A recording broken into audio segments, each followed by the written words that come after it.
ஒரு காட்டில் ஒரு குரங்கு ஒன்று வாழ்ந்து வந்தது. அது மரத்திலிருந்து பழங்களை பறித்து சாப்பிட்டு கொண்டு இருந்தது. ஆஹா, இந்த இடம் எவ்ளோ அழகா இருக்கு. இந்த மரமும் இந்த பழங்களும் தான் என் சந்தோஷம்.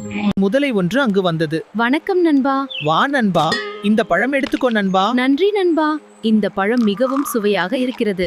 குரங்கு நண்பனை சந்தித்ததை முதலை தன் மனைவியிடம் சொன்னது.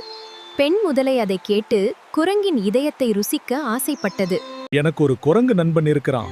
தினமும் எனக்கு பழம் தருகிறான். அப்படின்னா அந்த குரங்கின் இதயம் எவ்ளோ இனிப்பா இருக்கும். அது எனக்கு வேணும். மறுநாள் குரங்கு நண்பனை முதலை சந்தித்தது. நண்பா, என் வீட்டுக்கு வா.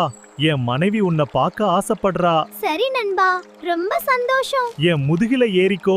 நண்பா, உண்மையை சொல்லணும். என் மனைவிக்கு உன் இதயம் வேண்டும். அட, இதயமா? அது என்னோட இல்லையே நண்பா. நான் என் இதயத்தை மரத்திலேயே வச்சுட்டு வந்துருவேன். நண்பா, யாரும் தங்கள் இதயத்தை மரத்தில் விட்டு வரமாட்டார்கள்.